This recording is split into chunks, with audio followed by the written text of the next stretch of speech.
What's going on, good people? It's Nguvu from I Run a Gun Firearms Training, and today I wanted to go over two different mag pouches that I have, and kind of go over their pros and cons as kind of I see it, and then kind of evaluate which one I think is the better option. So on the left, we have a Tier 1 Concealment. This is the MSP Pro Series, and then on the right, we have a Vedder. So this is the Magtuck.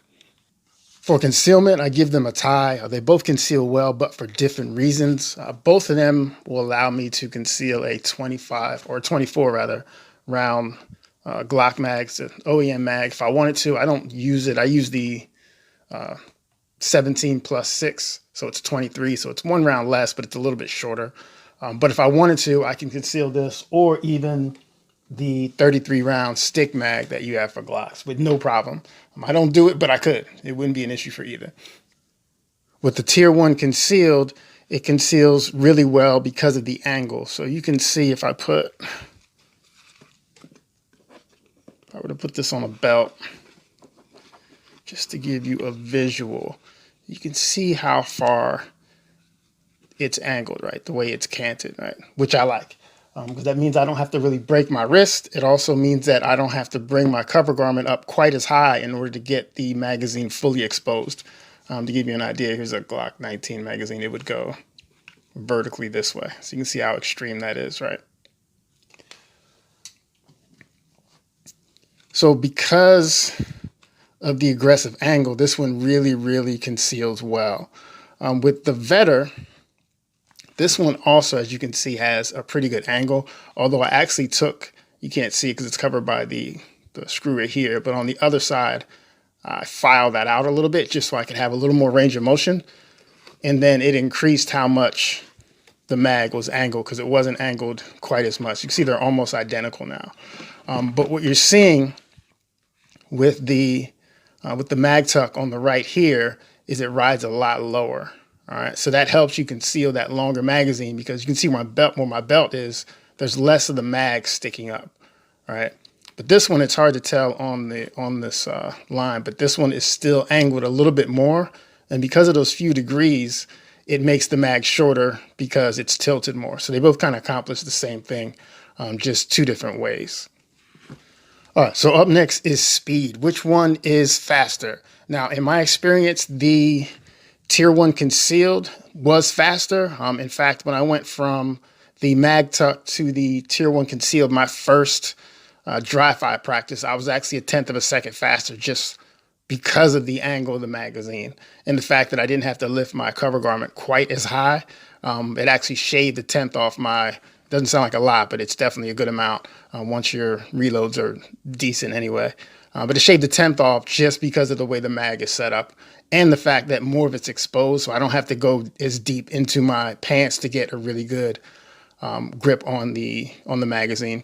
Whereas with the Magtuck, because it sits a little farther in your pants, you have to kind of reach down and force your finger in there a little bit more. This one's a little more exposed, so it's a little faster in that regard. One of the things I wish they reversed was the ridge. So I'll flip these around. So you can see the Tier 1 concealed has this ridge on the top, whereas the Magtuck doesn't. So when I go to get my cover garment, I'm here. It's a lot easier to get my finger indexed on the front strap of my magazine tube. Whereas on the Tier 1 concealed, even though it's exposed more, this ridge is really in the way. So your finger ends up falling to the right or left when you really want it dead center. So I wish this ridge was actually on the other side of the magazine, but it is what it is. So next up is comfort. Same thing. I give them both a tie on this one. They're both really comfortable. I've worn them both long days, including sitting down, riding in the car, laying in bed, and both are just fine in that regard. Neither one of them is uncomfortable to wear. So they both get a win in that category. Next up is stability. All right, so now if you know me, you know whenever I have a single clip on either a holster or mag pouch, I want it to be wider. So you can see how this is a lot wider. What that does is it keeps the holster from rocking quite as much. What Tier 1 did, they went with this really thin or narrow clip. which allows the holster. You see how much easier this is to move. That and a couple things with the Vedder.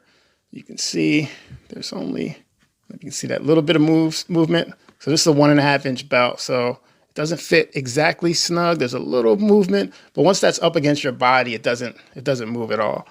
This one, on the other hand, looks like it's almost set up for a belt that's 1.75 inches and not 1.5. So there's a tremendous amount of movement on this one. So when you combine that with the fact that it's a narrow clip, this one does move more. Again, once it's against your body, it kind of secures it a little bit more, but it's definitely not nearly as stable as the Vedder.